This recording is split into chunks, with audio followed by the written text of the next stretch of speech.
Ladies and gentlemen, welcome to DirectXbox number 19. It's been a week, but as always, we're here every other week to talk about Xbox. And I was working hard. I was scrounging to find stuff. Nothing really happened this week. It was tough, but we're gonna get through it. Nate's here with me. We'll chat for like an hour or so. I guess about Xbox. I don't know. Anything happened this week, Nate? I was having a hard time figuring it out. Yeah, it seemed as though a choir had begun to sing the Requiem for the Xbox brand. Yeah, I think there's a lot of emotion this week, and I think we're just gonna mostly approach this in more of a logical sense, an even keel sense. Even though I do have some pretty extreme thoughts at times around this situation for one particular studio that I think is just mind boggling in particular. But I did kind of want to go over because there was a lot to this, and that's basically our entire show is just around what's happened to Microsoft this week. Although I don't want to say just that. Let me pull up. I gotta pull up the stuff that Matt Booty sent out anyway. Nate, you played Little Kitty Big City, did you not? Yes, I have. Okay, good. It's a Game Pass day one drop. That's the only reason I'm bringing that one up. Can you give me a couple minute synopsis thought on it while I pull up the Matt Booty email and as people file in here? I mean, Little Kitty, Big City is essentially a hybrid of Untitled Goose Game with just the happy-go-lucky feel of it's not really an open world, it's more of a closed environment, but it's also an environmental puzzle game. And it starts with you as an indoor cat falling out of your window and finding yourself now outdoors within a city, really a block of a city. And you meet some of the friendly neighborhood animals, which include a raccoon, an outdoor cat, birds. And the interesting thing is how they kind of close off certain sections of the game by having, I think it's 3 or 4 Shibu Inu in each corner, and they will bark at the cat, and the cat gets scared. And over the course of the game, you will get bones that you can put in the dog dish, and that will allow you to gain entry into that area more freely. Other areas are blocked off just by miscellaneous obstacles, like a toolbox blocking a hole. But you also gain the climbing ability fairly early on in the game when you eat a fish, and you're able to regain some of your stamina, or I guess you satisfy your hunger so you get an energy boost. And once you have the ability to climb, you're able to scale some of the ivy that is growing alongside the buildings. So you're just solving these little puzzles. You're catching birds, and it is a catch and release. You don't kill the birds. And apparently the cats have an agreement with the birds to, permit this. You collect trash and you give it to a crow, and the crow will give you fish in return. It's a very creative game, very simplistic, but it has a lot of humor to it as well. It definitely leans into some of the cat memes and humor that you see online. One particular instance that stood out to me was I was in a corner store that sold produce and such, and I was going into the back alley where they had some boxes of produce, and you couldn't fully pivot the camera to see what was behind the corner. And as I turned the corner, the cat got startled and jumped and hissed, and it's because a cucumber was on the floor. And because the cucumber is just that thing you see online so often of scaring cats. It was a nice little, reference to that. So it's an enjoyable game for what it is. I think, if you are a cat person and you just enjoy the humor that cats can provide and you want to be a mischievous little kitty, there's definitely a lot of enjoyment here. It's a fairly short game. Probably only take you in the area of about 5 hours to complete, but there's a lot of side missions you can do if you see so fit. And as a Game Pass title, it's absolutely worth a download and just give it a try. It's on Xbox and Switch right now, and it's also part of PC Game Pass. So yeah, a very delightful, charming, cute little game. Is it all right? So you played Stray, didn't you? Yes, Okay, this is Stray was a little far more different in the sense lighthearted. that okay, because Stray wasn't like a platformer necessarily. Does this one feel a little more floaty, more like a platforming game? Because like Stray, when I was playing it, it was like Um, you press buttons to jump to certain ledges, basically. Like you have to wait for the ledge till yeah, you this can is jump to it more almost. this is more free moving. Like you do Okay, hold down yeah. A to pounce, and it gives you a more accurate leap. So if you do want to jump a huge distance and you're not sure if you're going to make the jump, you can hold down A to see exactly how far you can jump. There are some minor performance quirks here and there. Like I got stuck in a flower box and all I could do was spin in a circle. And that's obviously a glitch. Certain areas, if you're walking through wet cement, the frame rate will completely tank for some reason and then very quickly recover. But yeah, Interesting. it feels more like a free flowing, platformer in that sense. There's not that many restrictions. But overall, very lighthearted, just very quirky, cutesy, far different Okay. from Stray. I think this is something that when people went to Stray, maybe they thought they were going to get what Little Kitty Big City is offering. Stray Fit was very it was depressing almost playing Stray. Yeah, There were this a lot of isn't. sad moments in Stray where I'm like, oh man, that's too bad. This one looks happier. I don't know. Yeah, it's much more lighthearted and upbeat. Even the way the animals interact, like you as the cat, you can run into people's legs and just have them fall flat on their face and lose their phone. You can then steal their phone and throw it in a porta potty. What? You can, yeah, you can also make them trip over you and steal like their bagel or their sandwich and then use the bread as bait to catch birds. Other people will take pictures of you. Some people will pet you and you can nuzzle up to their leg and you purr and you can just meow. The people will kick a soccer ball at you if they think that's for you. They'll pick up a tennis ball and throw it to you. So there's a lot of interactions with the people. There's even achievements of jumping and knocking people over. It's it's one of those games that it doesn't tell you exactly what you have to do, but you will naturally figure out the answer. And I think that's nice because it is hands off where it just lets you explore. You're the cat. Let's If you're a cat person though, this is a recommend. Mhm. Okay. Yeah, if you're a Very cat good. person, if you're a young kid, you'll probably find a lot of enjoyment with it too. Okay. Good stuff. Good stuff. It's I'm kind of drowning right now in different games that I'm trying to play, but I don't know. Maybe I'll give it a download just to see. I'm curious how it feels compared to something like Stray. We don't get a lot of games where you do platform and explore as a cat so much. So that's why that one they catch my eye. Just see what the Well, movement's like for it, really. So I don't know. yeah, I Maybe I'll mean, give it a shot.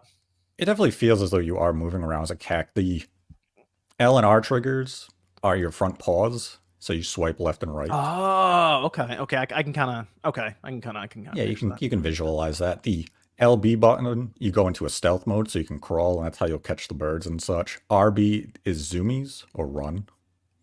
Zoomies. Yeah, the zoomies. Zoomies. Okay. Let me Yeah, let me I do want to go over that's Little Kitty Big City. Nate's been playing it. He recommends it. It's on Game Pass. mhm, Also on, you said, on Switch and on PC as well. So yes. worth a download. I do want to give a Mhm, shout out to some of the patrons over here. We had actually about 10 or so people join up in the last couple of days. Game and Talk did a whole thing recently with what this series where you guys are playing games, Battle of the Sexes. So people seem to really get a kick out of that one. It's up on that on the Game and Talk channel. It's part of the Patreon over there. And I do want to give a shout out to some of the producers and executive producers, starting with John O, Joshua Butts, Mr. Joby, Justin Maverick, Husil, the Game Orb, Trent A. Shout out to all the supporters over there making it possible. You can sign up at the Spawncast Network down below in the comments. It does help support this podcast as well as all the other shows, and we're doing some other special things for that the patrons specifically. Of course, we'll also have our after show here coming up soon too. So we'll have that created and posted up over on the Patreon as this show is going on. So make sure you guys check that out as we go. So this week was I'm trying to figure out a way to describe what I would compare this week to, because I did see people compare this week to like the lowest point for Xbox, and I don't know if I'm at that point yet. I think there would some other stuff would have to happen for me to be like, okay, yeah, this is like 2013 all over again. But this was probably like top 5 for bad weeks for Microsoft. I think to like recently the interview that Phil had where he like was admitting defeat on was the kind of funny Xcast. And I think of going before that, like Don Matrick showing us the Xbox One and stuff. But this week feels like just sentiment in general. It's up there. But it all started with Matt Booty, who sent out an email And this email seemed to be, I don't know, I guess it was intercepted by IGN. See, I'm not really sure how this happened exactly to where IGN got a hold of this, unless somebody there was like, "Hey, look at this email. Like, this is ridiculous." And that's the only thing I can think of is somebody within the studios there just leaked it to IGN, and here we go. We have an entire transcript of the email. This is from Matt Booty as it was posted up on May 7th. So to start the week. Said, "Today I'm sharing changes we are making to our Bethesda and ZeniMax teams. These changes are grounded in prioritizing high impact titles and further investing in Bethesda's portfolio of blockbuster games and beloved worlds, which you have nurtured over many decades. To double down on these franchises and invest to build new ones requires us to look across the business to identify the opportunities that are best positioned for success. This reprioritization of titles and resources means a few teams will be realigned to others and that some of our colleagues will be leaving us." The 4 studios that he names here are Arkane Austin, Alpha Dog Studios, Roundhouse Games, and Tango Gameworks. Now, I want to point this out, Nate. He gets 2 of the studios' names wrong, which is very weird. I feel like if you're like, so Matt Booty is in charge of managing these studios in general, right? Working with them to get their games out the door. It seems odd to me when he lists Roundhouse Games instead of Roundhouse Studios or Alpha Dog Studios instead of Alpha Dog Games when you're communicating to them that their studios are being shuttered or merged in. So with Roundhouse Studios, for example, they're going to be joining ZeniMax Online Studios, mostly because they had already been supporting Elder Scrolls Online. So they're just becoming the Elder Scrolls Online team as well. So they're like, we don't really have anything else for you. You're now being merged into that. So Roundhouse Games didn't necessarily get like complete like laid off. Technically, they just got renamed and merged, I guess. A lot of them may have even been working remote at this point. So it's like now you're all fully on board with something like Elder Scrolls Online. Alpha Dog Studios is closing. And they made Mighty Doom. It's going to sunset August 7th. Mighty Doom was a mobile game, kind of like this top-down Doom game. I had to look it up because I hadn't played it. But Alpha Dog is interesting because Microsoft making that mobile push, it's interesting that they would shut down a studio that has at least experience making mobile games. Arkane Austin, of course, we know what happened with them with Redfall. But the one that really set off the internet, Tango Gameworks. They say they do mention Hi-Fi Rush will continue to be available to players on the platforms it is today, and they're thankful for their contributions to Bethesda and players around the world. What was your initial reaction when you saw this? Because to me, this dropped early I think it was early in the morning. Let me see. It was 9 a.m. Okay, it was 9 a.m. And so it basically started off the workday. If you're on the West Coast, this hits you at like 6 in the morning or something. What did you think when you saw this, Nate? Because I gotta be real, I saw this and I thought I was being trolled at first because this sounded ridiculous. At first, I thought maybe the headline I had seen was just incomplete information, specifically because of the mention of Tango. I think had it just been the other 3, it wouldn't have received such a strong reaction. Tango is the one that is definitely getting the most emotion out of these particular layoffs and studio closures. And I think it is for good reason. When you really look at Tango's pedigree and even the way Microsoft, as recently as December, has spoken about Tango, there was nothing to really indicate that there was any immediate concern about the future of this studio. So to see them close down was just a surprise to everybody, including the individuals who were employed at Tango. And I think of the 4 companies involved in this, Tango is by far the biggest impact and the one that people are going to be talking about for months to come because of the 4. Again, I think Tango is the only one that doesn't make any sense. This is not one that people can rationalize because there is no means of doing so. You could look at, Arkane Austin and say, well, we've seen their output dating back to something like Prey. And you could make that argument of, well, if you were to shut them down and you were able to redistribute a sizable portion of that staff to other studios in the area, maybe that is beneficial to ZeniMax. But when you look at Tango, there is just nothing you can look to and say this is beneficial for the Xbox or Microsoft family. Yeah, I think so Arkane, to me, if Tango was not in this list, I feel like if they came out and said, we're shutting down Arkane, we're shutting down Alpha Dog, we're shutting down Roundhouse. I'll tell you now, two of those studios, Alpha Dog and Roundhouse, people probably had to look up what they did. Just to be real. Like, I don't think anyone was like, oh, Roundhouse, really? The one that just keeps coming up is Tango. Arkane, Nate, we played through Redfall. We did. And about 3 hours into the game, we started getting achievements, and it tells you the percentage of how many people are unlocking them. We got achievements that were like 0.32% of people have unlocked this thing. And that was after we got past the first area. I don't think many people played Redfall. It just was not a good game. I mean, as this news broke, I went to go look at the achievements of Redfall, and to date, 3% of players have beaten the game. We're in there. 3%. One of those people. We did. We beat that game within. We beat it within what, about? It was like first 10 days of release. It was like, I mean, honestly, you just played it here and there a couple nights, and we were done it. Like, it's like a 10 or 11 hour game. We got halfway through it, and I feel like we were like, well, we might as well finish this game because it was like 5 hours or so in. Might as well. And that was it was almost like, let's just do this so we can say that we beat Redfall almost. And here we are, able to say it. That's it. So we actually have quite a bit of experience with Redfall. Unfortunately, we did not play through it when the 60 FPS patch hit. We went all the way through on 30 FPS on the Xbox. MVG attempted, I think, to play it on PC at times. I feel like we had issues with that, though, if I'm not remembering wrong. Disconnected a few times. Yeah, he had disconnected because I was the host for all the times we played due to the really odd matchmaking and progress saving that the game had, that if you were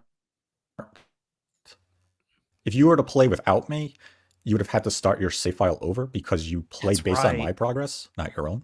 Yep. Everything around Redfall didn't make any sense. Yeah, and they apparently these decisions, which we'll get to Tango in a bit, but these decisions with Arkane Austin, I can look at that and go, okay, we had the report that about 70 or so % of the staff that say made Prey, for example, had kind of left during Redfall's development. Like, it didn't seem like they wanted to make Redfall. And that game went into development before Microsoft took over. It was almost like there were reports from people within Arkane Austin. They were hoping that Microsoft would just scrap the game and let them do something else. And I guess Microsoft looked at it and said, you're this far, we're doing Game Pass, so whatever, let's just get this thing out there. And Phil did take accountability for that thing and basically said they failed Arkane Austin. Well, now this does look like they definitely failed Arkane Austin if they determined it's not even worth you guys starting something up. We're done. We're closing you guys down. Because apparently they had pitched a single player sim game style game, kind of it was mentioned as being in the vein of like maybe a new Dishonored or something around that. And I guess they just said, nah, we're just done. We're just done with that. We're reprioritizing. We're putting our resources somewhere else. And that's it, which we'll get to what we think Microsoft is trying to do after these shutdowns. But a new Dishonored game would have been, that's like 5 years minimum, maybe more. This pitch was not something that would be done probably even this generation, to be honest. Oh, more than likely not. I think the more baffling thing with Arkane Austin is the report that IGN came out later in the day saying that they were working on the patch to make Redfall playable offline, and that some of the update was going to be made available this month with, I believe, the bite back 2 additional characters would be made available this coming Halloween. And the fact that they were working on that patch according to Steam logs the same day as the layoffs hit. So this was something they were actively working on. And at that point, let them put the patch out. It's been being worked on. Release it and, allow Redfall to at least have that preservation of being an offline game for people if they choose to play it however many years down the line. I understand the game's not great, but you can't really come out as a company and say that preservation is important to you and then leave this game as an online only game. Just let the patch come out this month. Allow that to be their last hurrah. But on the same token, the game's been out now for over a year, and you still weren't able to include the two characters you promised with your Bite Back DLC. This was going to take you 18 months Yeah, what's going on with to that? make two characters available. To me, that just sounds like there is a significant management issue at Arkane Austin that, as far as we can tell, Microsoft may have still been remaining very hands off with them. Of you guys handle yourselves. Because Microsoft has been hands off with the majority of these acquisitions, which led to the problems with Redfall to begin with. But it does feel as though there was maybe some sort of internal audit when it came to Arkane Austin, where they just were looking at the books and they have to make that call of, we can't give you a long-term project right now. We can't wait 5, 6, 7 years for your next game. There's too many issues at play. We will relocate some of the employees. I don't believe we've seen a figure come out of how many employees will be, given positions either on site or remotely to work at other ZeniMax related Oh, studios. that's in Texas, right?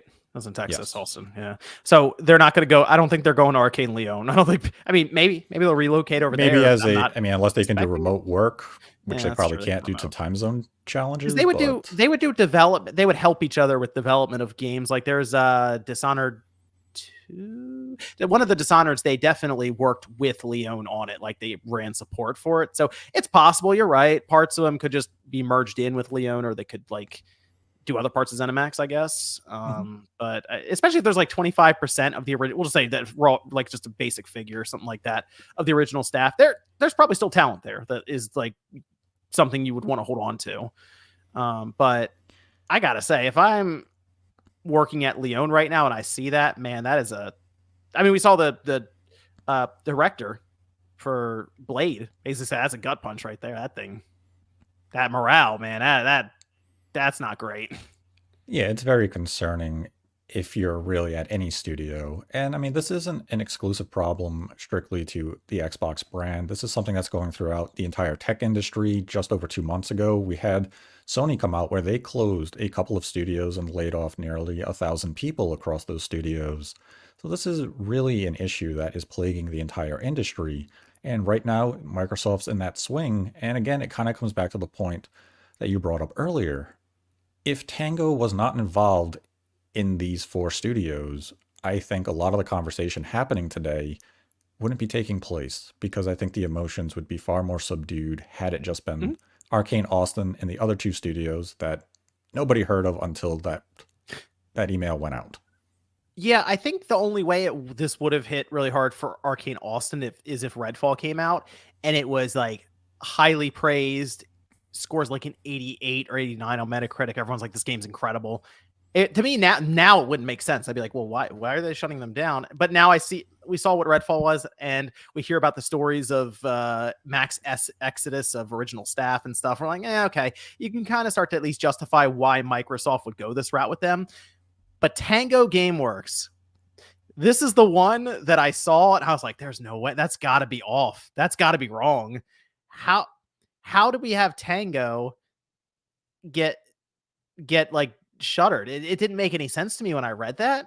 And I don't think it still doesn't make sense to me. I got to be honest. I'm looking at this trying to figure out there's got to be something major that they're not telling us. Like something has to have been gone wrong or something that we don't Mhm. know. Again, that's the thing.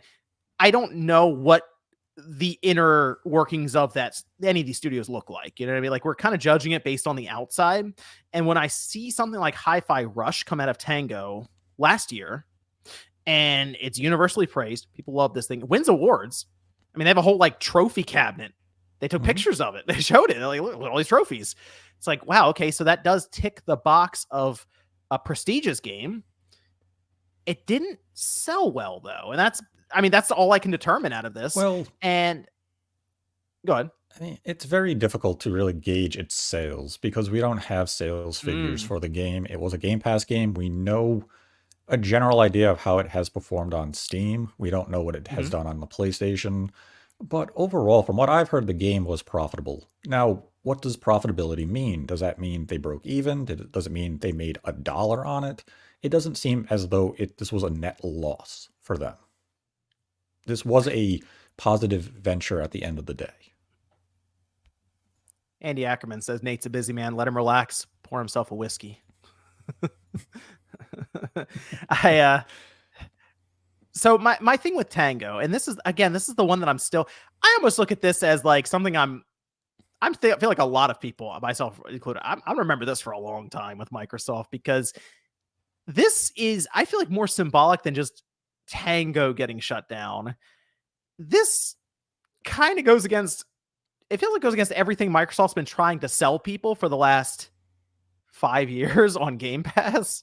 And that's the thing that's throwing me off so badly with this. And also some of the stuff Phil said about Japan.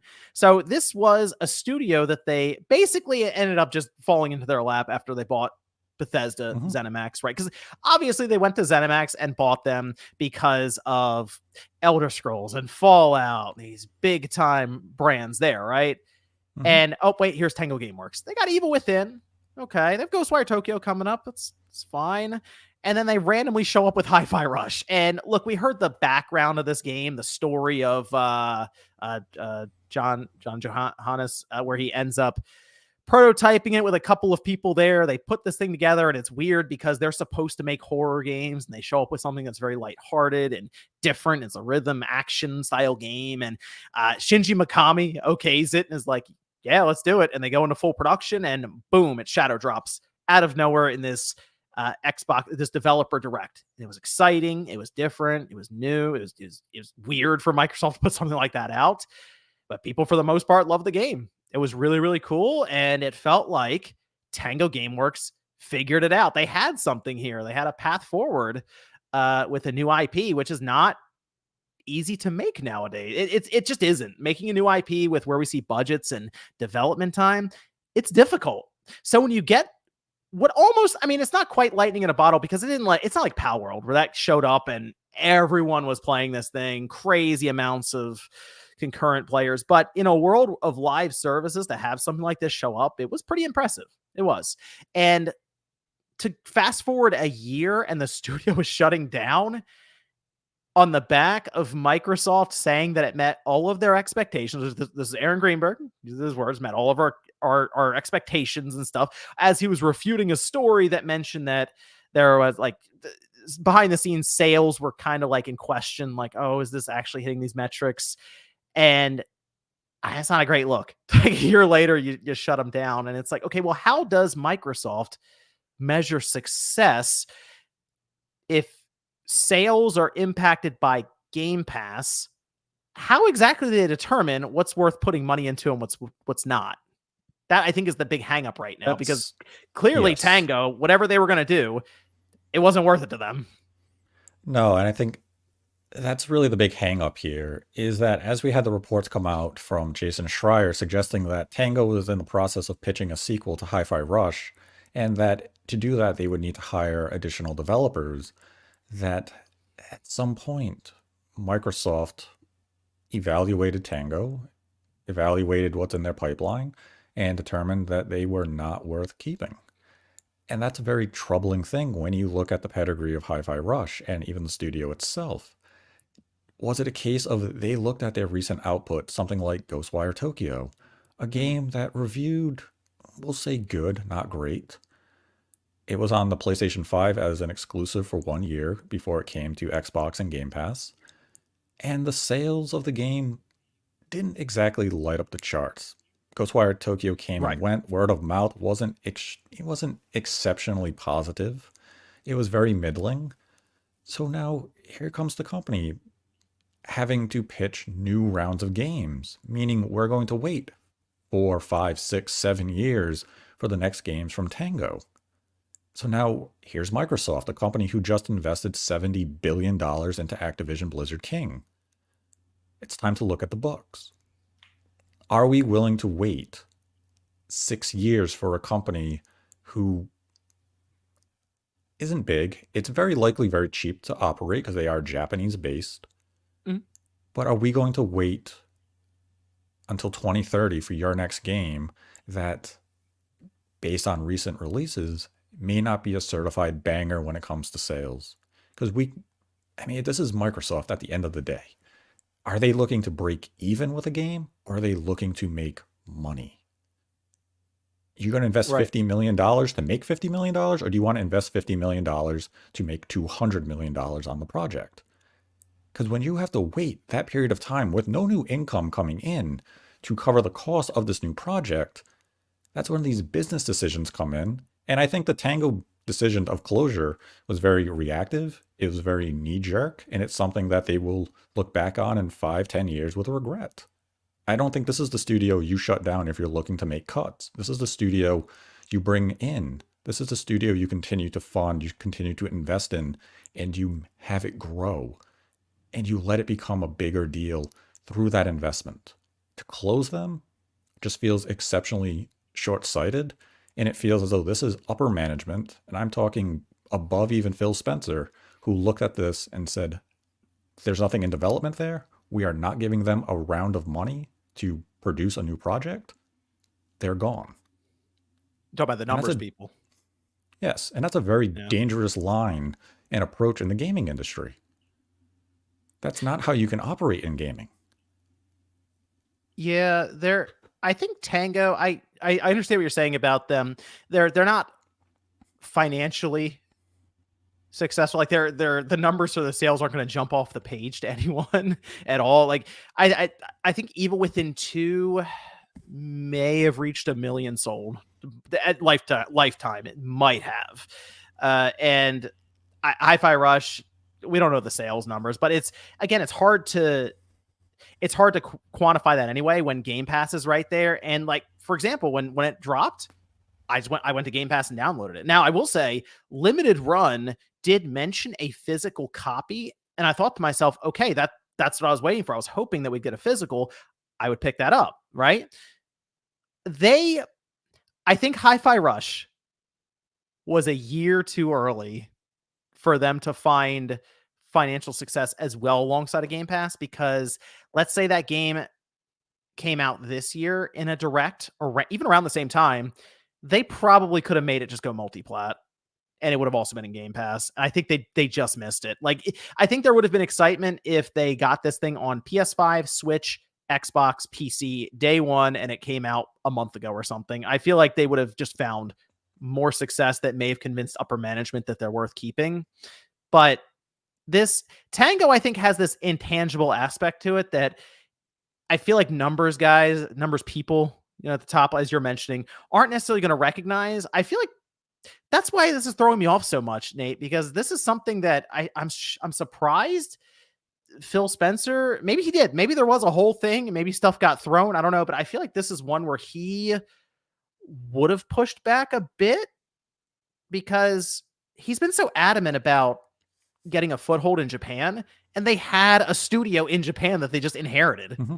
Like, here's Tango. Oh yeah, also they're working on this really cool looking game that would probably also appeal to the Japanese market. It's called Hi-Fi Rush. It's like, oh, well, okay, let's invest in them then, and let's see what else they can do. It just seems strange that you had this window into the Japanese market, because if they were going to hire, where were they going to hire from? Right. They're going to hire from Japan. Like, they're going to bring in Japanese developers who are going to make games that are just going to be different from everything else Microsoft has. And that's the thing with Tango, is that you really had a Mascot caliber character with Hi-Fi Rush. Chai. Right there. Yeah. You had Chai, you had the cat, you had BB-8. You had everything you needed to make this a mascot for the Xbox brand moving forward. And yes, technically, they still own the IP. They could give Hi-Fi Rush to a studio like Double Fine and continue the franchise if they saw fit. But you already had Tango. You know the talent that they had. You know they can develop a fantastic game. You know they could make a sequel that would match that quality. So to come down and close them is just that baffling, indefensible decision. And in a lot of ways, when I look at Tango, there's parallels to Platinum Games, or even go before the birth of Platinum Games, go all the way back to Clover. When you look at Platinum, you look at quality games that don't sell. Yeah. So they have to Well, partner yeah. with console manufacturers and other prestigious publishers to make money to finance their projects. And when you look at Tango and what they've put out, they feel as though they are very similar to Platinum. The only difference is Platinum is independent and Tango was not. And I've seen the tweets from Moon Studios, Thomas Mayer, saying maybe this was Microsoft's way of divesting from Tango, where they will bring back some of the talent and create a new studio that is less overhead and such. I mean, it's a very optimistic view. I would love for that to be true, but I just don't see that happening here, because otherwise, why not divest in them the same way you had done with Toys for Bob? Let them go Oh, that's a good independent point. and make deals with them saying, we want you to create Hi-Fi Rush 2. We're going to finance the project. You're no longer under our umbrella. You have to find projects to stay open, but we're willing to make a 2 or 3 game deal with you right now for this much money over the next so many years. I think that would have been a smarter decision if Microsoft really wanted to, shed the fat that is Tango, just divest from them and allow them to go independent. Outright closure, I think was a very reactionary decision made by individuals who are only concerned about the bottom line and appeasing stockholders. Yeah, I think this is one they're going to look back on with incredible regret. I wouldn't be shocked. Like, I mean, honestly, if let's just say Phil did try to push back, he's probably already regretting the need to do this, because it's just, you're right. It seems very short sighted, and it seems very reactionary. Like the fact that the Redfall developers at Arkane Austin were still working on that patch the day before, the day of these things were announced. It's like, did you guys decide this last week? Like, it's kind of what it feels like. It's like all of a sudden, like, oh, the word came down. We got to cut some studios. And okay, we'll put them on the whiteboard, started crossing all different ones off, and this is it. Okay, send the letter. Because it all got sent in this email, apparently. And it's like, it's very weird the way that this has gone down so far. And it's like, Tango really is the casualty here for this. It's I don't know. It's unfortunate. And my other thing is with this, I looked at Tango's output. So I was like, let me see how they've been doing. They put out on average a game once every 3 years. Like, they're able to work on multiple projects at once. And it feels like that's kind of the studio Microsoft would want, is a one that can work on multiple projects, average a game every 3 years. And by the way, going from Evil Within 1 to Evil Within 2 took them 3 years to do it. So Yeah, they're very, are very we sure it's like efficient. are you sure do you really think it'd be 5 years to make Hi-Fi Rush 2? Because I almost wonder if they could get that thing out in less. It's really difficult to say. I mean, Yeah, development has no fixed that's timeline. true. That's true. But I mean, one of the things I have been hearing over the course of the week, not confirmed, it could be conjecture, emphasize on that, is that a lot of these decisions are not coming from Phil. Phil has his share of blame in the state that Xbox is in, Oh yeah, yeah. but at the end of the day, he works for Microsoft. And if Microsoft is the one dictating these decisions, if Microsoft higher ups are taking the steering wheel out of Phil's hand and essentially replacing it with the proverbial sword, and they're going to have Phil fall on that sword to justify all of these decisions. And you can look at the interview with Sarah Bond. You can look at the Oh, communication we're Microsoft bringing has that put up. out this week. I don't feel as though these talking heads of the Xbox division right now endorse what has been happening. They all have their share of blame. They are not perfect. Matt Booty has been a problem throughout this generation. Phil Spencer has made some questionable decisions throughout this generation, going even back to the Xbox One generation. Sarah Bond is still fairly new to the scene.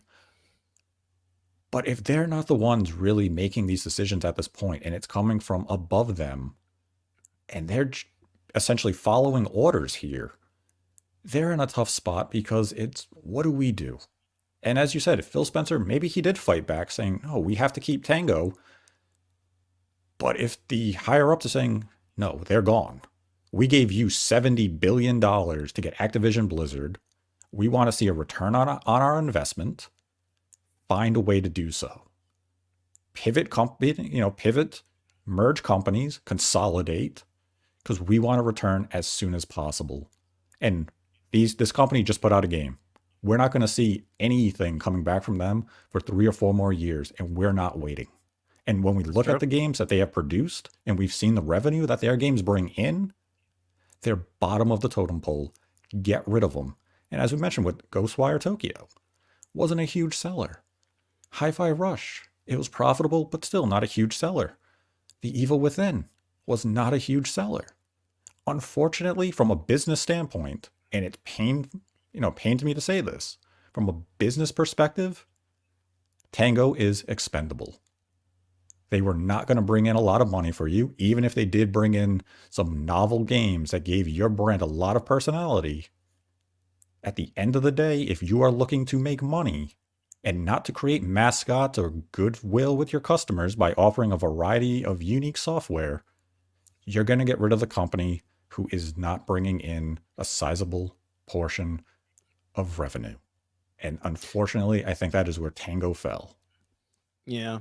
But that's the part where you would need somebody who would be a little more open to the idea of there being an intangible side to it, where if they put out a game that shows up, say, in award shows, creates interest online, does that add value to the brand that doesn't necessarily show up in the bottom line?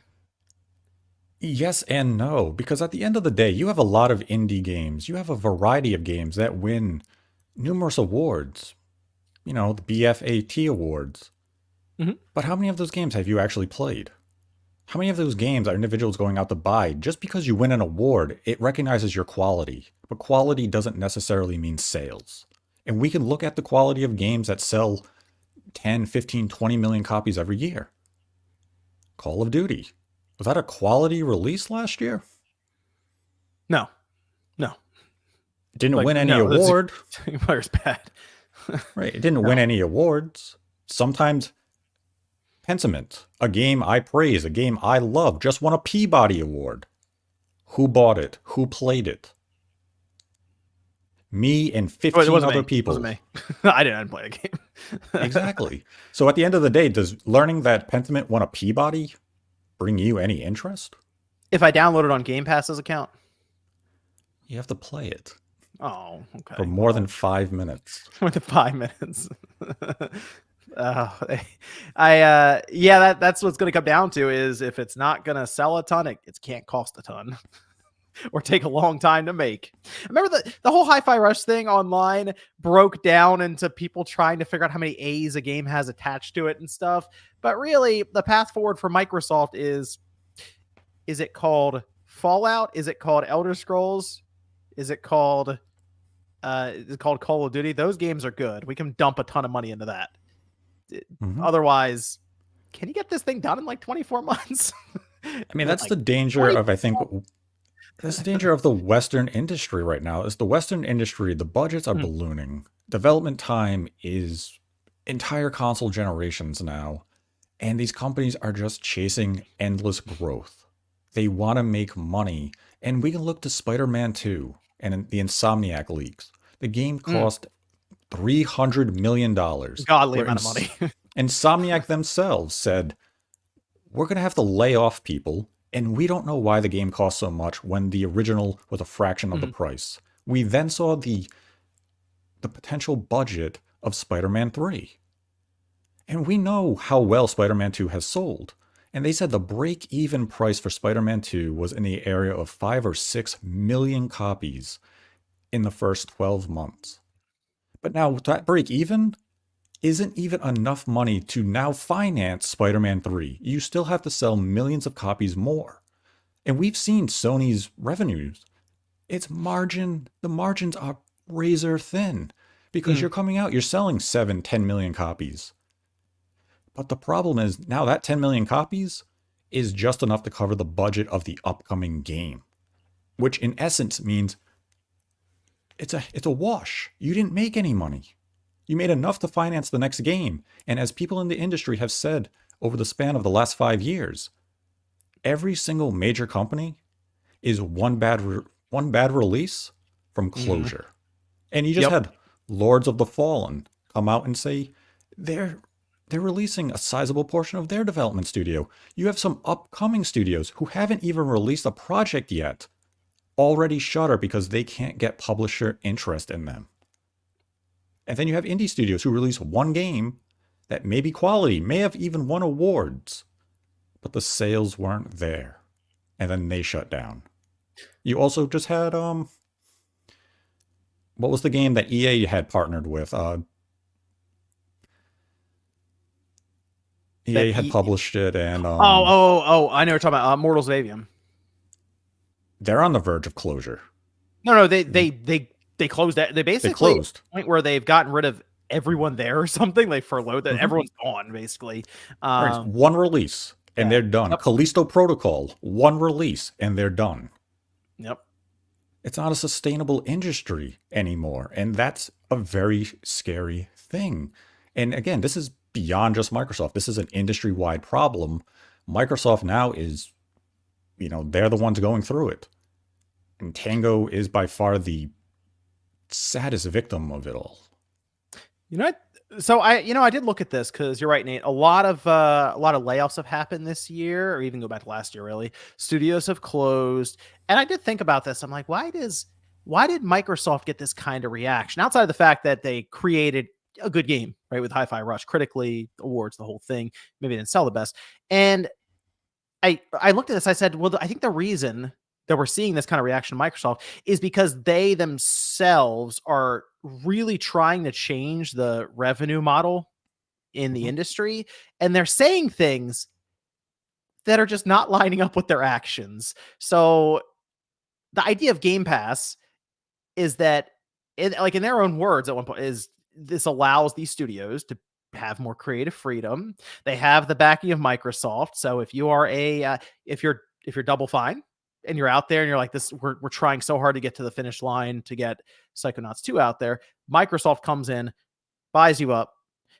They said all the stress was gone and they could all of a sudden extend their development time out. They could do all this extra stuff to it. This is great. It's going into Game Pass. That's that's a big reason it exists, is so that these smaller quote unquote studios, right? Not like a studio that has 1,000 people. A studio has 100 people or less or something like that, right?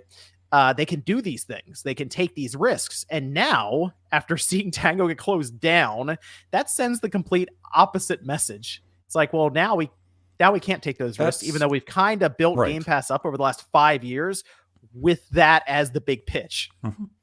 And that's the scary thing here, is that if that was, let's be clear here, let's separate these two entities from each other. If that was the vision of Xbox, to allow these studios creative freedom, to be able to finance these creative visions of the development studios that they have acquired, like a Double Fine. If that was Xbox vision, that vision now is compromised. The second they bought up Activision Blizzard, Microsoft became more involved, and they began to analyze and audit every single decision Xbox has made throughout this generation. And they're looking at these companies and they're seeing what games they are producing. They're seeing the cost now, and they are looking at it saying, we don't want to lose money. We want to make money. And if you're not making us money, we will shed you. And that's the issue now, is that Activision Blizzard, when Jim Ryan said, I don't care about Call of Duty, I just don't want this deal to go through, that may have been a blessing in disguise, where he could have essentially saved the Xbox division from its own destruction. Because had the deal been blocked, had the deal been blocked, Microsoft may not be under such heavy auditing of what's going on in the Xbox division. Because as we know, the Xbox division has never been overly profitable, but it also hasn't been losing significant amount of money where Microsoft would begin to look under a microscope into what is happening.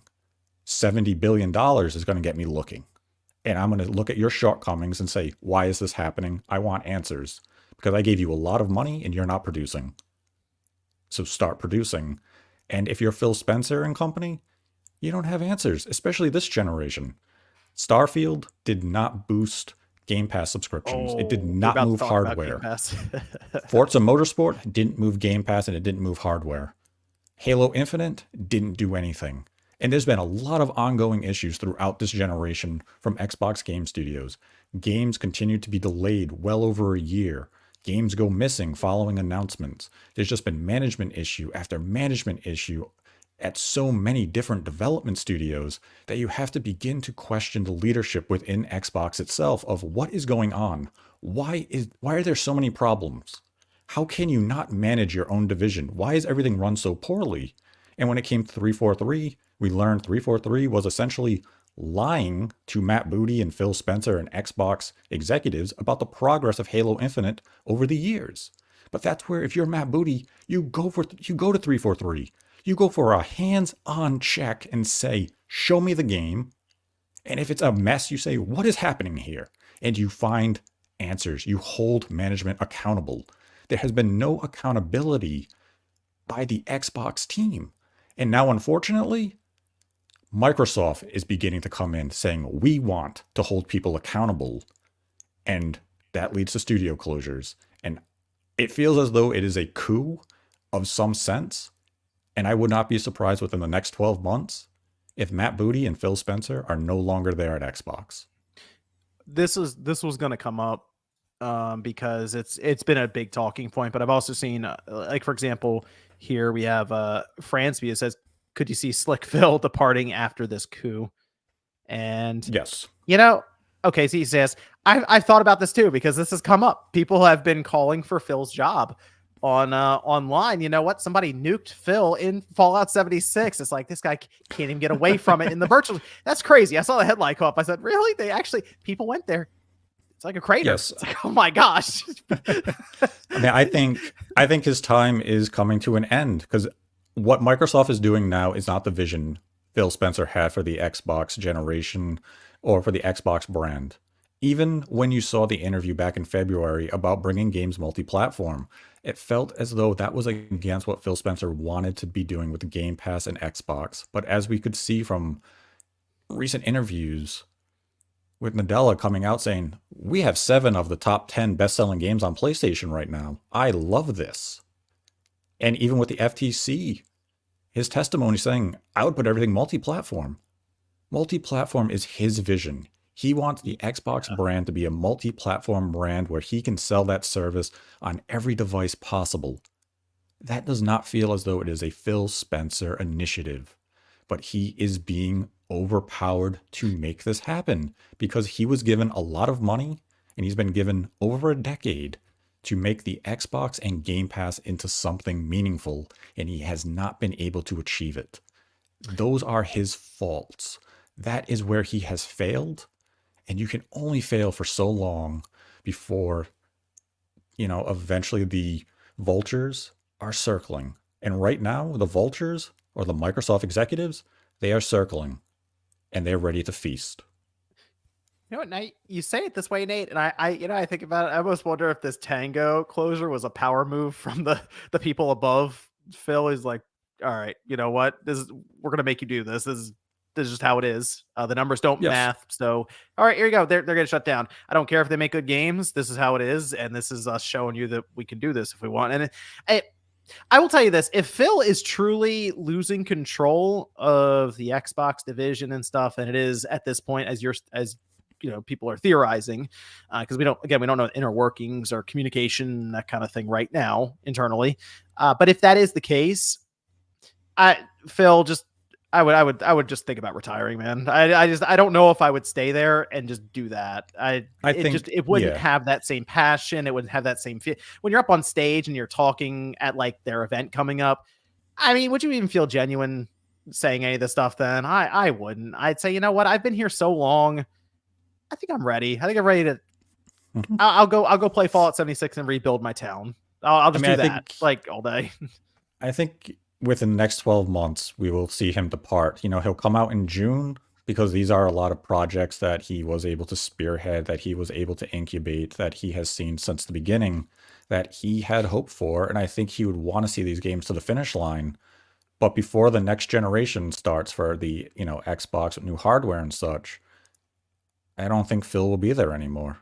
This isn't what he wanted to do with the Xbox line anymore. He no longer has control, and he's going to be the one to take full blame of everything happening, where he is, definitely responsible for some of the blame and some of the shortcomings Xbox has been suffering over the last generation or so. But at this point, these decisions are coming from above him, and he has to eat that. He has to eat the blame for it. I don't know. I have no idea who takes his place. People have said Sarah Bond, but she's technically part of like Phil's group, kind of. So that just, it would seem It's, I weird think that because if Bond, you're I okay, think Bond would take over for Spencer, but I think Aaron Greenberg and Matt Booty have to go as well. okay, I think you I can have to see that. clean house as much as you can, and I think Greenberg, you've been around for too long. You engage in way too much of the parasocial relationship with fans online where you're constantly fan baiting people. It's time for you to go. Matt Booty, you have failed at every turn when it comes to managing teams. And Phil Spencer is just, he's probably lost all passion at this point, seeing what he hoped to take the Xbox in and it not becoming a reality where he's completely broken, where it's just gone. And Microsoft will come in, put Bond in his position, fill the other positions below him, and their job is going to be, you take it in the direction where we want it to go, which is ultimately going to be more multi-platform games, where we're going to make a lot of money doing so. I would say if Phil goes, even when the next generation starts, I would once Phil's gone, I would be more concerned about the Xbox hardware's longevity. I feel like he's one of the people really keeping that alive. And as you said, with Satya Nadella really talking up the software side, I mean, they're Microsoft. Like I don't know. I feel like I've seen them It's, attempt things like yeah. phones, the Zune, and they're just like, the software works. We'll just do the software. And it's like, okay, buy to the heart. Like they have PC. They run Windows, like we'll try to get people to that store. I don't know. I'd be concerned because let's say, so like one of the things I thought about this with Game Pass, right? They want to try to get it everywhere they can. Obvious roadblocks for other consoles. So on PlayStation, on Switch, even on Steam. But if there was no console for Microsoft, just kind of throwing this out there, I almost wonder if it would be viewed more like Ubisoft Plus or EA Play, that EA Play. I almost wonder if it'd be viewed more like that kind of subscription as opposed to this is a console or a platform manufacturer or one of our rivals trying to put their service on our platform, because then they wouldn't be trying to sell a console that closes you in an ecosystem. I almost wonder if Sony talked to basically Nadella at that point and said, hey, if there's no Xbox, you can have Game Pass on our PlayStation. We don't care. I almost wonder if he'd say, all right, we're good. We don't need the Xbox. I think he's going to view it potentially more as a case of Game Pass is still going to be our means of leading you into our ecosystem. So if we are continuing to sell hardware, be it a traditional home console or a portable, Game Pass is going to be that lure. And it's going to be that case of you subscribe to Game Pass, you get all of our games day one for no additional charge. If you want to play them on PlayStation or the successor to the Switch, you have that option to you. Our games will cost $70. Now it's up to you. Right. Would you rather spend $70 to play our game, or would you rather give us $180 a year to play a full library of games from our catalog of Activision Blizzard King, ZeniMax Bethesda, Xbox Game Studios? You as the consumer now have that freedom of choice. And I mean, we already know at this point, Microsoft is committed to next generation hardware. They will see that through. Been hearing a few things about it that sound quite intriguing. Very curious if they are able to get off exactly what they are potentially planning here. Because if they do, it's definitely going to spark some interesting conversation. Sarah Bond referenced some. Did you notice she referenced some stuff in that interview? It was kind of buried a little bit as to she talked about next gen slightly, and I kind of caught it a bit. I'm going because I went through the interview a few times, so like this is going to come up. And I will admit, a lot of the interview was kind of hard to watch. It's just she looked so uncomfortable, and I actually have to give a lot of credit to Bloomberg because they obviously made some kind of audible behind the scenes to get these questions in and word them correctly and stuff. And that's what you're supposed to do as the press, is to at times hold their feet to the fire. And they did. People, were like feeling bad for Sarah Bartlett. She's the president of Xbox. Okay. Like, she gets paid well. She's there. She knows, she should know these kind of questions are going to come her way. She's in charge as well. So she's going to get these kind of questions. I will tell you. So she mentioned a lot about the backwards compatibility. She brought that up again, and she started talking about all these games working. I was like, what does she mean by all the games? Like, she was talking about like original Xbox, all the games. I was like, I don't think she can do it. They can do everything, but it almost sounded like she was kind of talking about it that way. And I'm like, that would be interesting if they rebranded the whole thing as just Xbox and it just all worked. Like, you just had this system and everything was there for you for the taking. And it's like that, like all generations melded together and eliminated. Yeah, I mean, it would definitely be an interesting direction for them to go in if You'll have they to look really into could your commit to your it. your sourcing a bit there, Nate. Give us the lowdown on the next gen Xbox. Far, far too early to say Well, I mean, anything about if we're it. expecting late 2026, how, like, just as like some of the early reports were saying, we're still like 2.5 years off from that thing, so at least we got time. Yeah, I mean, definitely preliminary discussions are being had and features are being explored. But if these things do come to be, it's going to be a very interesting day online, and it's going to have a lot of people having a conversation. And I think some will be excited about the direction, others will be scratching their head. But in the immediate future, I mean, we're going to see Microsoft just begin to pivot more and more into multi-platform releases for more and more of their games. And I mean, at this point, I wouldn't be too surprised if we hear further multi-platform ambitions as recent as June. I think in the upcoming showcase, I wouldn't be too surprised if we learn about more of their games going to PlayStation, Switch, and other Mhm. platforms at this point. Because that's the pivot that they are making. It doesn't mean necessarily everything's going to be day and date with them, but older games getting ports and such is definitely going to Mhm. be a direction Microsoft is going to move in.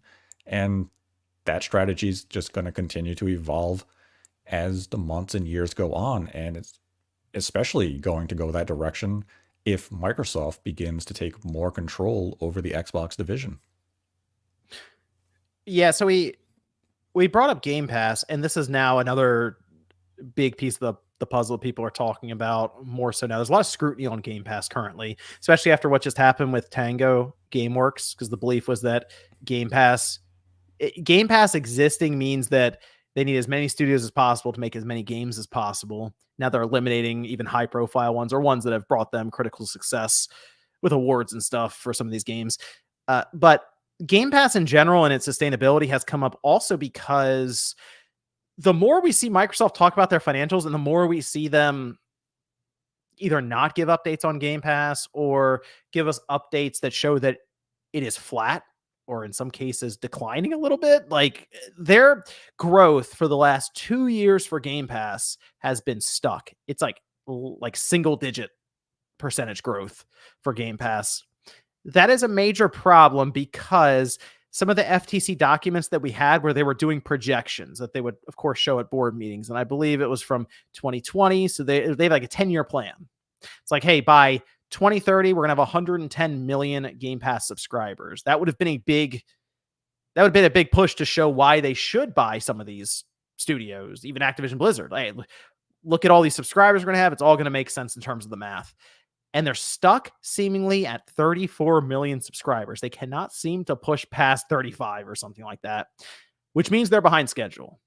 That you mentioned Which, Starfield didn't move the needle, like in terms of like see, Game Pass subscriptions, no, I really. mean, I don't see how anyone, especially Microsoft, or even as a consumer and an enthusiast fan, can be surprised by that type of revelation. You have not had a consistent flow of first party releases this entire generation. You launched the Xbox Series, and immediately you had to delay Halo a full year. You didn't have a launch game of any significance to make Game Pass an appealing feature. We then go into 2021. You had to wait until the end of the year when Forza Horizon 5 and Halo Infinite came out. So why would you Mhm. subscribe to Game Pass at the start of 2021 or even 2020? You wouldn't. And then you go into 2022, the year Microsoft forgot to make games. And They their did. big release of 2022 was Pentiment. Big game. Then 2023 got a little bit of momentum. You had Hi-Fi Rush at the start of the year. Then you had Redfall. You started to get some of the exclusive games in air quotes where you had Ghostwire Tokyo, you had Deathloop coming finally to the Xbox brand of systems. You had Forza, you had Starfield. None of those games moved the needle. And now we're coming into 2024 with the first major release being Hellblade 2 in just over a week's time. You have Indiana Jones, you have Avowed looming just over the horizon. Are any of these games enough to get a person to invest in Game Pass and say, I am essentially saving myself money versus buying all of these games separately? Because the appeal of Game Pass is that I give you $180 a year and it's cheaper than me having to buy these games. But if you're Microsoft over the duration of this generation and you've only released one or two games, and some of them weren't full price games, so if their own output, let's say, totals $100 a year, why would I give you nearly twice that to access those games that I could buy for half the price? And you're supposed to be mixing in third party games, indie games, and such to make it a more attractive subscription service. But you're not getting day and date significant third party releases right now. You're getting them a year or so later. You just recently put Resident Evil 2 and Resident Evil 3 on Game Pass. Fantastic games. But what are the odds you have yet to play those games from their original releases 2 years ago if you already own the platform? So here's the interesting thing about this, Nate. I was looking at the slide again. I was going to refresh my memory for tonight, and they split up where they believe these Game Pass subscriptions are coming from. It's for the 2030, like for their projections. They believe that 58 million will be from consoles. So I don't believe the Xbox Series is going to get to 58 million just on its own by the end No, of the generation. And probably right not. now, probably I'd say, like, I mean, honestly, their best attach rate for Game Pass is the console. But even so, if Mhm. you assume that half of all consoles sign up for Game Pass, which actually it might be even a little more than that based on where the series is, although the Xbox One technically is still being used and stuff. But I mean, based on that, they would assume that over 100 million consoles are out there. If we just go a 50% attach rate on consoles, which 2030, there'd still be some Xbox Series out there. I don't know if there'd be that many consoles out there to pull from, really. So I don't know if they were expecting it to No, do probably better not. back in 2020 when they were launching this thing. Uh, PC, they believe 20 million people have signed up for Game Pass there. I think you can make a case that, okay, if we tap into the PC market and we lure them away from Steam, or if we get Game Pass onto Steam, maybe we could get there. Maybe it's possible. The one that sticks out to me the most, Nate, and I think they are way off on this, and I think this is going to mess them up. They think that cloud is going to bring them 32 million subscribers for Game Pass. They, I don't know what their fascination and fixation is on cloud at this point. Cloud, your Azure business for cloud is, that's doing well for them. Cloud gaming, and I get the vision is the idea of you can play Starfield on your phone while you're commuting, but nobody is doing that. The No. infrastructure to allow that does not exist. It exists in the sense that you can technically do it, you're right. But why would I ever choose that means of playing it? It has input lag, it's generally not that enjoyable of an experience. Cloud has always been a complementary feature. It can never be priority. It's not a failed experiment, but it should never be anything more than a secondary thought. And their projections of where they think cloud gaming is going to take us just feels completely delusional. It's a fantasy. And they have I to stop fantasizing about it. I think they could, by the way, replace that with handheld or hybrid. I think there is an opportunity for them with that if they can execute on it, like a hybrid system, like what Nintendo has with this. Yes. I think if they could actually figure that out, I actually wouldn't be shocked if they could hit 32 million, because we see it with the Switch, the convenience factor, Xbox Play Anywhere. I think that is a massive opportunity for them if they can pull it off. Now they have to see if AMD can figure it out. And I do think we're about a year and a half, and Asus, so they're talking about the ROG and stuff. It's not quite there. They're getting there. I think when AMD has their next chip ready to go, Microsoft needs to jump on it and make that happen and try to hit the ground running for next gen or around there with this handheld. But going back to the cloud thing, Nate, the part that throws me off, and I can't believe they have to do focus group testing for this. If you walk up to anyone out there who's watching, I got an experiment for you. Take your Xbox controller right here, take it, walk up to, I don't know, your parents, somebody who's not very familiar with the dual stick setup, this right here, the two sticks, right? And hand it to them and just start asking them to press buttons without looking at the controller and just using it in general. It's just not, it's not great. Like they just don't, most people don't really know, like if they haven't been playing games for a while, how the controller even functions. And they need to have a controller to play cloud games on, say, their TV, or I would even say technically in your phone, although it has touch interface. There is a barrier of entry there, but Microsoft seems to think that the cloud will just tap into mainstream. People who've never played games before want to play these games, and I don't think that is there enough for them to say this is worth $200 a year for me, because I absolutely want to play Hellblade 2 through the cloud with a controller. I just don't. No. They want to play Candy Crush, which to their credit, they have King, like they can do some of that stuff.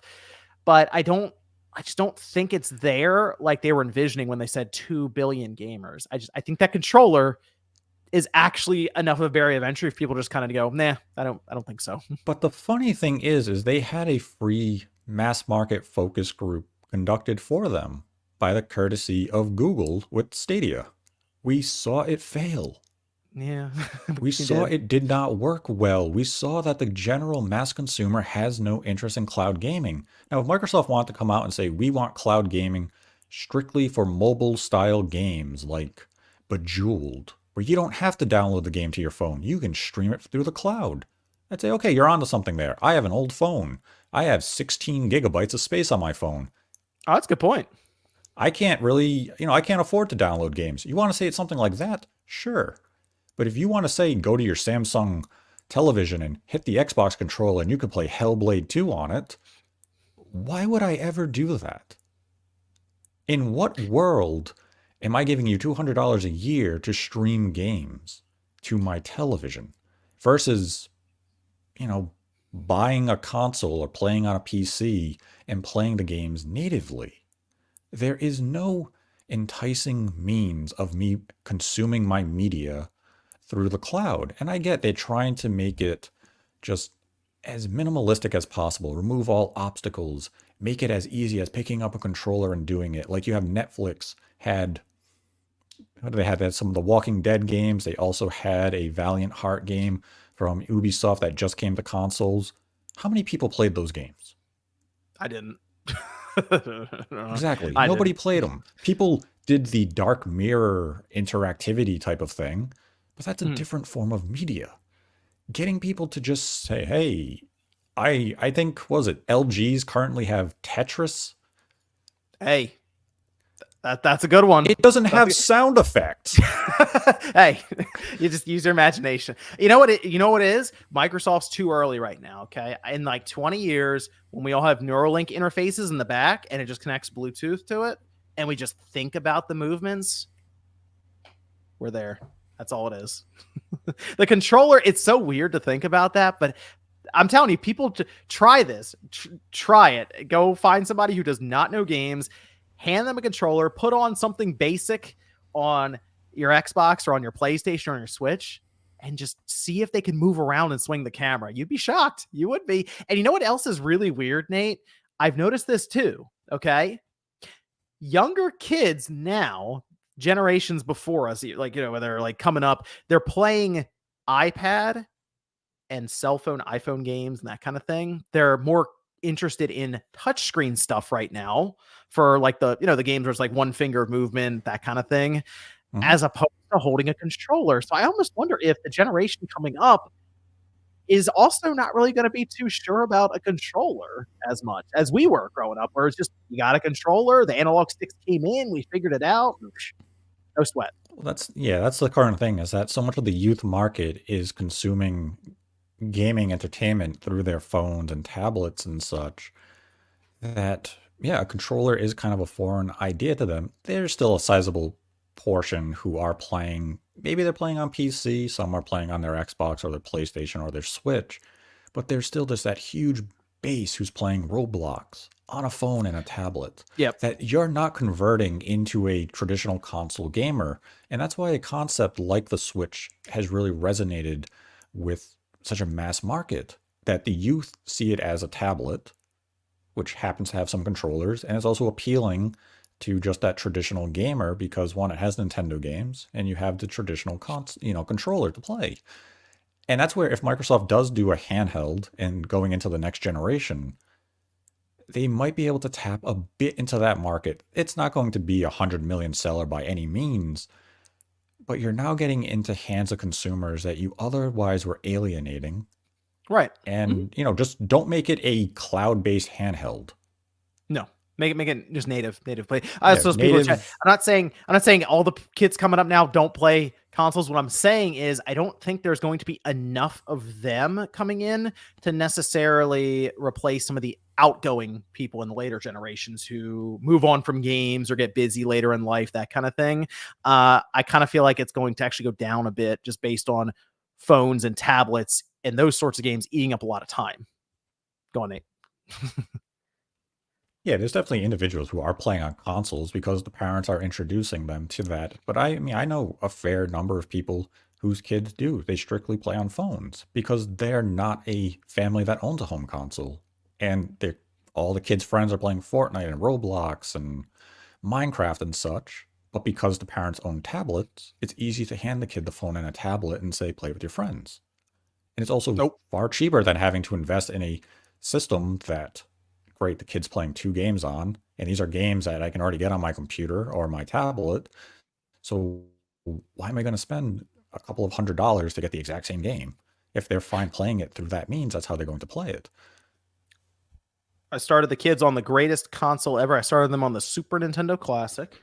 Okay, so they experienced greatness there. And then I moved them to the second greatest console ever, the Xbox Dreamcast? One VCR. Oh, dear God. They got the VCR. And then I moved them up to the Xbox One X, so they just want to play Minecraft all day. So there you go. Why wouldn't you introduce them to the 360? Because the 360 is I guess I Great. could have given. I guess I got a 360. They don't know anything about those games. They just want to play Minecraft. Hand the kid the controller and say, "You're playing Gears of War. Go curb stop that, Lucas." That'll work.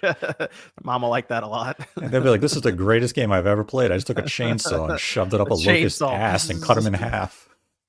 So with all the other stuff behind us now, okay, because there is a lot of people are acting like, I will say this, people are acting like Microsoft is going away. They're not. Xbox has like 20,000 some odd employees and stuff. They got their showcase next month. Not a great week for them, obviously. Frustration around Tango closing down. But they are committed to hardware for next gen. I mean, at this point they are. I assume they will. I don't think I mean, who knows what next week holds at this point, but like, I don't think they're going to. I think the plans are pivot. The plans are too far along for them to really pivot at this point. Right. So next month, they do have their showcase. Mm-hmm. I feel like they wish it was this next week at this point, just from all the stuff happening on social media and just in general, like the morale being down, and a way to kind of get people excited again and bring them back around is by showing them video games. So I do still believe that their showcase next month will be pretty good. Like, I think they're going to show up with some good stuff. Mm-hmm. And they are. They're going to show up with some good, exciting stuff. But I do think it's going to have that cloud of depression around it due to what took place this week. I'm gonna say it's a cloud of uncertainty is what I will say. It's especially if you're a developer who's creating something like, I'll even just say like a Hellblade 2. I mean, it's not a live service game. is in development for a while. Here goes nothing. Hope this works. That's kind of like how I am. If I'm halfway through development of a game like that, I'm kind of like, oh, well, hope I could score higher than an 87 on Metacritic, so we can keep around maybe. That's my uncertainty, and that's one of the reverberating effects of this is I think next month we're going to see some really cool stuff. I think Coalition's going to show out big time. I'm curious, Nate, now about Perfect Dark. There's a lot of uncertainty around that now too. I want to put this out there. If we don't see it at the show next month, are you a little concerned? For Perfect Dark, how I am approaching it is, if it doesn't show next month, I think you could begin to have just some conversation about what is happening with the game, but I wouldn't sound any alarms until the end of the year. If we go the entire year without seeing Perfect Dark in any form, then I think that conversation of concern has to come up. But at this point, I fully expect that we will see Perfect Dark next month, and that some of the more recent rumors may have been outdated information, perhaps. Okay. And because I have been hearing things this week that Perfect Dark is not in that bad of a state. Okay.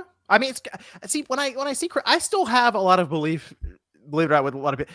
With Crystal Dynamics, I think they're still a very good studio, despite some of the speed bumps they've had recently. But I think when they show up, when like Tomb Raider shows up, I think that'll be really cool. And I think Perfect Dark is really cool too, because the initiatives Microsoft made them, technically brought them together. It's their studio that they formed from the ground up. I don't believe anyone's safe at this point at Microsoft, just putting it out there. And that has not exactly been a smooth ride for them. So I'm hoping Perfect Dark is good. I'm hoping it's cool, it's interesting, and it has a good showing whenever it appears again. Because that's the cloud of uncertainty on Microsoft right now. Yeah, I think we see Perfect Dark next month. Okay, cool. I'm looking forward to their showcase. Like I said, it wasn't a great week, but to bring back some confidence and some excitement, you show off the games. So that's what we'll see. I mean, that's kind of the position they're in. They need to get people excited about something, feel good about their purchase that they've made, and just show a promising future in terms of software output, where you say, wow, look at Gears of War 6, look at Perfect Dark, look at Fable, look at Indiana Jones, look at Avowed. These are games I'm looking forward to playing. I just realized something. They might show off that all-digital Xbox next month. Put that just as an Xbox Wire drop. Don't spend any time on it. Yeah, I wouldn't put that as a... I wouldn't put Nobody that in the show, but they did cares. that. But they did with the Series S, that they just upgraded the storage and made it matte black. You don't think they're going to do that for the all-digital Series X? If you do it, keep it down to about 30 seconds of the entire show. Throw it in the Call of Duty show. Throw it in the Call of Duty sequence. Is anyone excited for that? I don't think I was like excited for finally they removed that disk drive. It was in it's always right here. It's always looking at me. Thank you for stripping away a feature for me. And charging me more money for maybe double the storage space. Thank you, Microsoft. I appreciate you thinking of me. What was with that Xbox Wire post with the controller, by the way? The Fire controller. Really bad timing. That's how that does make me think that this is a very knee-jerk set of affairs that happened here, because that controller post was probably scheduled like a week or two ago or something, right? And that is really bad timing. That is really they changed the headline, but for about 4 hours there, it was like, ooh, that's not good. Really bad timing. Not good. Let me look at some of the super chats here that came through as we finish. We're going to do the after show for like 20 or so minutes on the Patreon. So I already have that up there, the Patreon only stream. You can check it out over on the Spawncast Network down in the description, and we'll just kind of chat it up for a bit there. Claw says, a former Microsoft PR guy named Brandon Hildebrand made an interesting analysis of Game Pass. Have you seen it yet? It might explain Hi-Fi Rush's issue. Yes, we kind of talked about that. It was what? His name is Brad, not Brandon. I said Brad. Oh, Brandon Hildebrand. Oh, sorry, Brad Hildebrand. Brad Hildebrand. He had a post that kind of described the situation of sales with Game Pass in mind, and how that can damage your Well, sales I mean, potential, which is obvious. But if it was Microsoft also, isn't somehow coming up with a metric for yeah, I success there and mean, stuff, it was also the grander point of Microsoft is now watching Xbox division closely due to the Activision Blizzard deal, where it's we gave you a lot of money, we want a return, and we're going to audit a lot of what you do now. And it makes a lot of sense when you break it down in that type of way that if the higher ups, they've been patiently waiting, they're sick of waiting, and the debt must be paid. I'll ask you this now, Nate. You think Call of Duty's in Game Pass this year? Well, I mean, you have the reports coming from The Verge saying that there's an internal discussion going on, and both sides definitely have merit to their stances of if we put it on Game Pass, then we're losing a lot of money, some space. And by putting it on Game Pass, you're still going to make money because the game does have microtransactions. It is a live service game. You're going to buy costumes and battle passes and such. But if you put it into, if you view it as like a gambler, where if I bet $10 and I win $100, you're going to be saying to yourself, shit, I should have bet $50 because then I would have turned that into $500.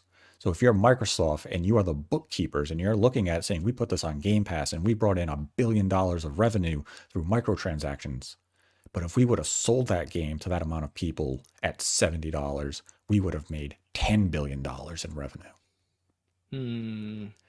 Who's going to win that argument at the end of the day?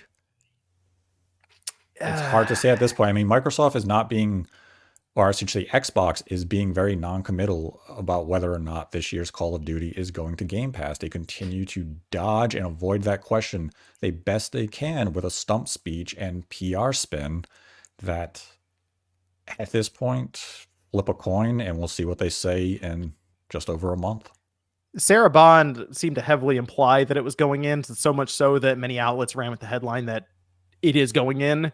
And I really hope it is, because of the way she answered that question, that it did legitimately make it look like, yes, it's going into Game Pass.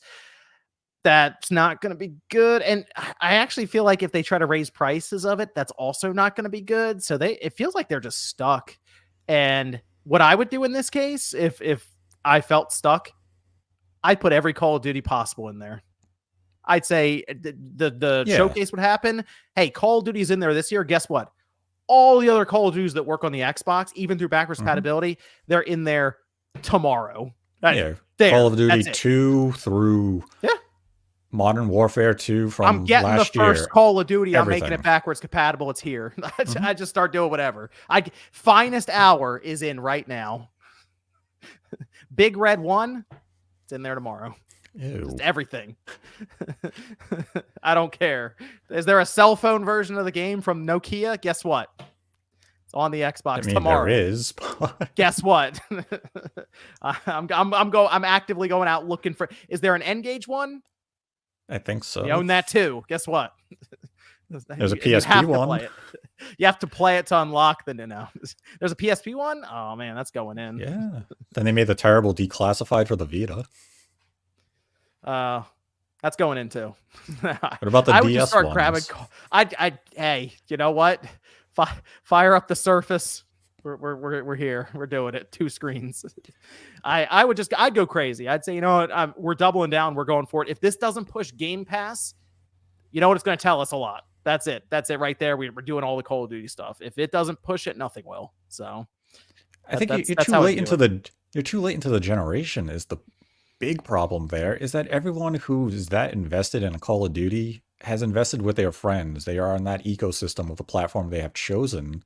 And if that's PlayStation, you're staying there. Even with cross-platform play and such, this is where my account is. I play with my friends on PlayStation. I like the controller. I like the setup. That's where I'm going to play Call of Duty. Even if it is on Game Pass.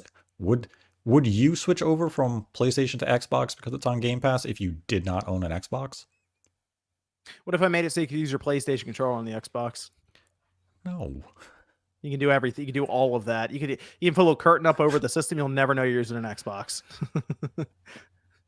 That is tough because of that. I mean, you have to have full crossplay. You have to figure a lot of that stuff out to make sure it feels like you're still playing on PlayStation. But I mean, yeah, that is tough. I guess if you're somebody who's just casual and you're thinking about it, and you're like, all the Call of Duty's there, maybe even on PC, it's possible. But you'd have to. That's the one thing. I mean, to me, that's your most popular franchise now. Boom, Call of Duty, go for it. Everything you can, put it into it. Can't hurt. Yeah, well, you figure it can, but who knows? Who knows at this point? This is from the Casual Noob Gamer. Says that Xbox closed Tango because they thought that they leaked Hi-Fi Rush going third party and that they were closed as a message to other studios not to leak. No, I don't believe that's the case, Casual Noob Gamer. I don't think so. Claw says it's clear this is coming from above Phil, but the board is rightfully fed up with his missed predictions and lack of games. Gamers are finally out of patience too, since Phil put Xbox in a weak position to let Microsoft take over. They're clearly fed up because they nuked him in Fallout 76. So now he's playing Fallout 4, from what I heard. People were posting that he gave up on 76. So they were on him. They're on him. He can't even escape to the virtual world. Man, the thing I'll give Phil credit for is if you check his profile, he plays a lot of video games. He is not like how he's a gamer. He's a gamer. I mean, games. Phil, if you're listening for some reason, you probably should be booting up Little Kitty Big City. The cat will love you even if no one else does. Hey Phil, hop on Halo. We'll run it a few times. We'll run it. Oh, jump on WWE. We can make that work. I'll pin Phil. Oh man, give him a curb stop. I don't care if he's on the. Oh, imagine if he did like a triple threat. He's on the same team in a tag match, and you low blow him and pin him. Oh, gosh, take the chair to him. Claw says Game Pass needs to be reworked after Activision Blizzard. Xbox is too big now to sustain it, but it might have a place if it's reworked. Maybe fewer games, but more discounts and exclusive access to other content. I actually feel like Microsoft is stuck. Like if they back off of the idea of them putting first party games in their day one, it's over. You might as well just stop doing Game Pass and just go back to selling games. Their only option is to introduce a higher price tier that gives you day one, a mid tier that would give you a game a month, 3 months after release. And then you have the bottom tier, which I guess would be core, unless you want to do an ad based Game Pass. That becomes confusing. You basically just make the highest one, far more expensive. Everything's there day one. If day one stuff's not important to you and you're willing to wait 90 days, then we have a more affordable entry point Game Pass. And then you have, I guess, free Game Pass where it's a more curated, very selective list of games that go to it a year later or something. I mean, it's definitely hard to market, and we know Microsoft can't even market a controller right now, so I still think they got to get rid of that online multiplayer requirement thing. Just got to make it free. Just throw it out there. At this point, they got to do whatever they can to get people in there. I'm just trying to think of things they can do, because if it's just a subscription service at this point, dude, take online play and move it to being free. Do something different to shake things up. Cloud saves are free with them. I don't know why the online play thing isn't. It's weird. Claw says ABK made sense when it was announced, since Amazon and Google were moving into gaming. As soon as they fumbled, ABK should have been reevaluated. It didn't seem needed after they couldn't compete. Georgie says none of it will be exclusive. Xbox fans don't care. I think we're going to see a lot more multi-plat stuff. Yes, I think so, Georgie. Yeah. Robert says, please put this episode on Spotify. The last episode wasn't. Thank you all so much. You know what? Because SoundCloud didn't. Oh, nope. Thank you, Robert. I will fix that. I will fix that one. SoundCloud did not post to Spotify for some reason with that episode. I don't know why. I got an error back. George said, talk Todd Starfield update. HB2 should be 60 FPS. Hellblade 2, they put the requirements out. It's gonna melt some PCs. It's gonna be interesting. I mean, even when we talked about the frame rate a couple of episodes back, I wouldn't be surprised if in 12 months we saw Hellblade 2 get a 60 FPS patch. Georgia, we're gonna talk about the frame rate for Starfield next episode, because the update I believe will have been out by then. I'm gonna fire up Starfield and just try it out a little bit for a couple hours with the 60 FPS patch. So I will be having some experience with it, playing it, and then talking about it then. And Hellblade 2 will be out by then. Yes, we'll be talking about Hellblade 2 as well. So that'll be good.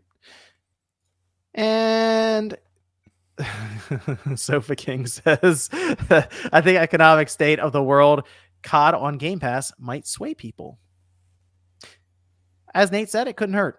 I hope it couldn't hurt. I hope not. Can't hurt. I hope not. You take. I say you take the swing at this point if you're Microsoft and see what happens. Maybe you hit the home run. Maybe you strike out. I don't know. We'll see. Wouldn't it be something if they hit a home run and they sold like 7 million Xboxes this holiday by putting Call of Duty on Game Pass? I'd make a Call of Duty themed Xbox even. Yeah, but you know it's going to be that cylinder. It's going to be the ugly digital only Series X. Yeah, I mean, I don't know what happened to those. We used to get those. That's a good idea for marketing. Make a Call of Duty themed Xbox. You know what? I have one other question. Remember when Xbox introduced console skins, made 3 of them, and then just stopped doing it? You like the Starfield one you said was cool. The Starfield one is cool. But then the only other 2 are, what is it, Arctic Camo and Blue Camo? And then they just stopped doing it. Right there was an easy moneymaker. Instead, they're too busy making controller hoodies and toasters. The controller hoodie was crazy. And I think sold out too. It's so weird. Didn't Wood buy a few? Yeah, I think Bob went too. They made the funny thing is they made the fridge, and if you buy it and look at the back of it, it's like, don't use this. It's not a fridge. It's like, but I thought I bought a fridge. Yeah, the back of the box says don't use consistently. The skin makes a lot of sense. Those the magnetic kind of ones. I don't know why they're not doing those. Maybe they're waiting. Maybe we'll get some for. I mean, I would have one for Call of Duty Day 1. Like, that's it right there. Get Call of Duty going. Call of Duty, Indiana Jones. You can make a badass one. Yeah. I think those would be really cool. We'll see. I'm expecting that kind of stuff to happen because it has been the first half of the year for just about everyone. All the platform holders has been quiet.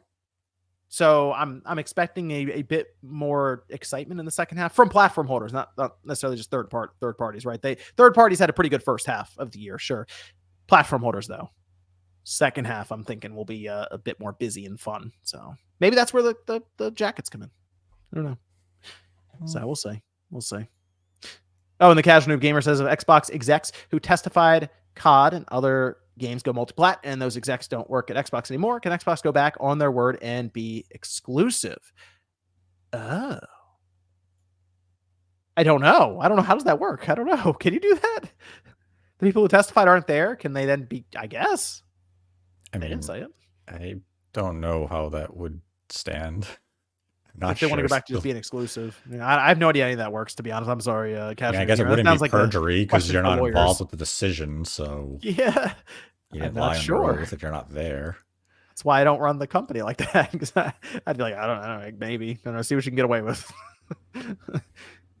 Graham Man says, MVG, can I borrow $20 until next Friday? I get paid. He said yes. MVG. He said yes. All right. I think that's our episode, right? We covered a lot. It was an interesting podcast. Hopefully the next one is we already mentioned we're going to have Hellblade 2 and Starfield update and that kind of thing to discuss. So maybe a bit more of a positive episode, but it was a tough week for Xbox. I don't know what to tell you. People getting nuked out there in Fallout 76, studios getting closed. It's tough. I guess you could say in some ways this is rock bottom. Maybe. I don't know. Okay, I will say this. If next week the news is that Phil is leaving, then it might be rock bottom. That might be like, oh, okay. People will celebrate. Well, yeah, that's the thing. I'd be concerned about who comes in. My concern with that is who comes in. You know what I mean? Because if it's like, yes, and they're like, oh yeah, Tim Stewart's going to take over. The CFO who's been saying all kinds of perfect person to come in. Who do you have? Phil Harrison. Man who everything he's ever launched had failed. Oh my gosh. Why would you bring him in? I just think it would be funny to see him continue to fail upwards. He's done that a lot, hasn't he? So is Matt Booty. That's like Matt Booty's superpower.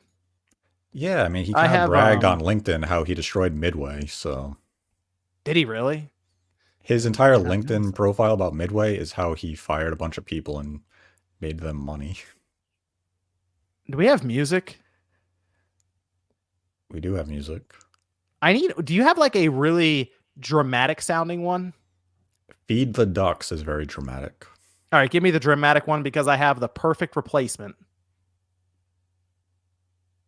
Give me the. Oh wait, no, you can't do it. Feed the Ducks. Oh, I don't have power. You took that power away from me. I'm sorry, I took the power away. I had to like move people around. Hold on. I will figure this out. I need dramatic music. Where's Feed the Ducks? Hold on. Feed the Ducks. This one. It doesn't feel very dramatic. It picks up. I need like the build up. There's StreamYard sounds. That's low. I tried. Is that better? I can't tell. I guess. We're gonna come up with like, we're not doing the Wii shop.